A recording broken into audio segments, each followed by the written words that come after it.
Hello, class 1 students. How are you? Are you doing practice or not? So this is your Shahu ma'am is going to teach you your grammar subject with a new unit. So today we are going to learn a new unit, that is unit number 15, prepositions. What is the meaning of preposition? It is one of the parts of speech. Parts हमारे जितने parts of speech होते हैं ना, उनमें से ये एक है. जैसे कि हम लोग पढ़े नाउन, वर्ब, एडजेक्टिव, एडवर्ब, ये सारे पढ़े ना, उनमें से ये एक है प्रीपोजिशंस. ये प्रीपोजिशंस हमेशा हर थिंग के पोजिशंस के बारे में बताते हैं. ये वर्ड, ये जो प्रीपोजिशन जो वर्ड होते हैं ना, ये सारे कोई चीज के पोजिशंस के बारे में बताते हैं. और ये पोजिशंस से पोजीशन के पहले ही ये वर्ड यूज किया जाता है. चलो एक एग्जांपल से आपको पता चल जाएगा. देखो, the balloon is over Bali's head. यहाँ पे बलून के पोजीशंस के बारे में हम लोग पढ़ रहे. बलून कहाँ पे है? बाली के हेड के ऊपर है. बाली के हेड से पहले क्या यूज हुआ है? Over. So balloon is over Bali's head. यहाँ पे बलून इसके हेड के ऊपर है, मतलब over. Balloon is under the table. Balloon कहाँ पे है?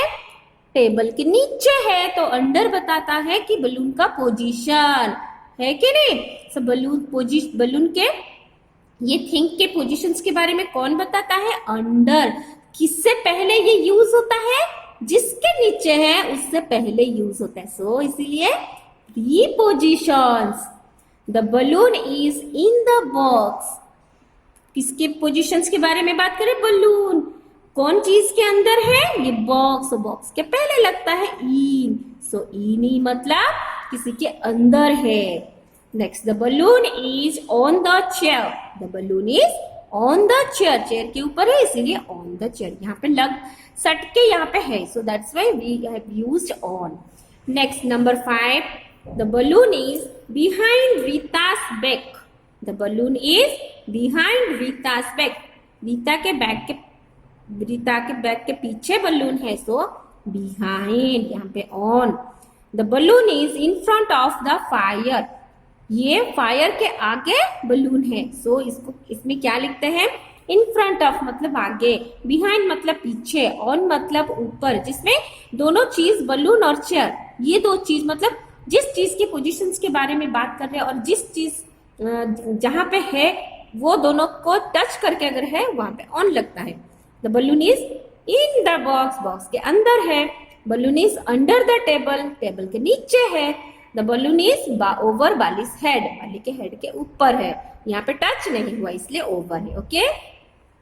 The balloon is between the box and the stool. The balloon is between the box and the stool. ये रहा stool and ये रहा box, दोनों के बीच में है. So between.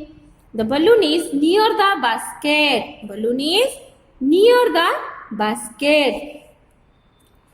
ये basket है इसके पास में है तो near. The bee is below the picture. ये bee पिक्चर के नीचे है, below. ठीक है.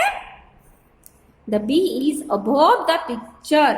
ये देखो बी पिक्चर के अबोव है. ये रहा. चलो, तो यहां से आपको कुछ पता चला. हम लोगों ने क्या पढ़ा? ये जो सारे मैंने अंडरलाइन किए हैं ना, ये सारे words, these words shows the relation between two things. Relation of between two things. That means relation of one thing with another thing. Positions के बारे में तो बताते हैं, पर कौन किसको रिलेट करके? ये दोनों चीज को रिलेट करते हैं. किसका पोजीशन किसके साथ है, उसका पोजीशन वही बताते हैं. समझ में आ गया? So here the words over, under, in, on, behind, in front of, between, near, below, above, ये सारे words, these words they show the relation of one thing to another. यहाँ पे देखो, अबव बताता है relation of B with picture. Below says the relation of B with picture. Near says the relation of the balloon with basket. है कि नहीं? ये ऐसे ही between says the relation of balloon with the box and the stool. ये सारे relations बता देंगे. ये words का हम लोग क्या बोलते हैं? Prepositions. मैंने पहले आपको समझाया था क्या? इसके इसको इसको हम लोग कहाँ पे प्लेस करते हैं उसके बेसिस पे मैंने बताया था प्रीपोजिशंस कि कहाँ पे यूज होता है, कि ऑलवेज ये हमेशा पोजिशंस के पहले ही यूज होता है। Okay, that's why it is called as prepositions. जो वर्ड दोनों थिंग को रिलेट करते हैं वही वर्ड को प्रीपोजिशंस बोलते हैं। देखा कि नहीं, balloon is behind Rita's back, Rita's back ये है बलून, दोनों को कौन रिलेट करता है, behind. So these words are that's why called as prepositions. Let's turn the page number 40. Look students, here prepositions are used with pronouns. हम लोगों ने pronouns पढ़ा कि नहीं, उन्हीं के साथ यूज हुआ है। She lives near us, यहाँ पे pronoun she भी है, us है, इन दोनों को रिलेट कर रहा है। She near इन दोनों को रिलेट कर रहा है। Then this letter is from her. From is says the relation between this letter and her. So pronouns के साथ कैसे यूज होता है, she came with them, ये she and them are pronoun. Okay, next there is a wall around it. Around is a preposition. She came and sat beside me, वो आया आई और मेरे पास बैठी। So beside relates, देखो beside is used with the pronoun she and me. आपको इतना ही याद करना है कि प्रीपोजिशन दोनों थिंग को रिलेट करते हैं। चलिए अभी हम लोग एक्सरसाइज करेंगे। ओके, लुक ये पिक्चर देखो, पिक्चर के बेस पे हम लोग ये सारे ब्लैंक्स भरेंगे। ये रहा वुमेन, वुमेन के आगे सीता, सीता के आगे डॉग, डॉग के आगे मैन, मैन के आगे टॉनी, या फिर ऐसे बोल सकते हैं टॉनी के पीछे मैन, मैन के पीछे डॉग, डॉग के पीछे सीता, सीता के पीछे woman. Look, Tony is dash the tall man. Tony is dash the tall man. Can anybody say Tony is in front of the tall man? That देखो Tony man के आगे है कि नहीं? The tall man is dash Tony. Tall man is behind Tony. Tall man Tony के पीछे है तो पीछे के लिए बिहाइंड लिखते हैं। The tall man is dash Tony and the dog. Dog और टॉनी के बीच में टॉल मैन है, सो क्या लिखना है, the tall man is between. The tall man is dash the dog. Tall man dog के आगे है, so tall man is in front of. Look students, यहाँ पे आपको दिया गया है कि behind, between, in front of को ही चूज करके आपको लिखने हैं। Next, the dog is dash the tall man. Dog tall man के पीछे है तो पीछे के लिए क्या लिखना है, behind. The dog is dash the tall man and Sita. The dog is Sita और टॉल मैन के बीच में है, dog is between the tall man and Sita. Next, the dog is dash Sita. The dog is Sita के आगे है, so the dog is in front of Sita. Sita is dash the dog. Sita is behind the dog. Dog के पीछे है।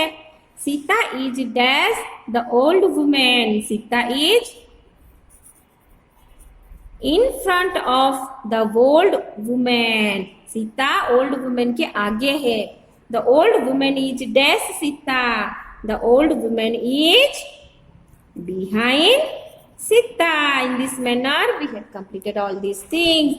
अच्छे से बच्चों practice करना। In front of मतलब आगे, behind मतलब पीछे, between मतलब बीच में। चलो नेक्स्ट पेज, नेक्स्ट एक्सरसाइज हम लोग करते हैं। Let's open the page number 41. See students, यहाँ पे आपको सही आंसर पे टिक लगाना है। Where is the cat? Look at the picture. The cat is on the table. Write down on. Where is the pen? The pen is in the ink pot. Where is the cat? Look, the cat is dash the fire. The cat is in front of the fire. Write down, in front of the fire. Next, where is the dog? The dog is dash the table. The dog is under the table. Yes or no? Next, number 5. Where is the chair? The chair is dash the table. The chair is, what will be the answer? Near the table. Table के पास है. Where is the cat? The cat is dash the wall. The cat is behind. Look, put a tick mark. Behind the wall. Number 7. Where is the sky?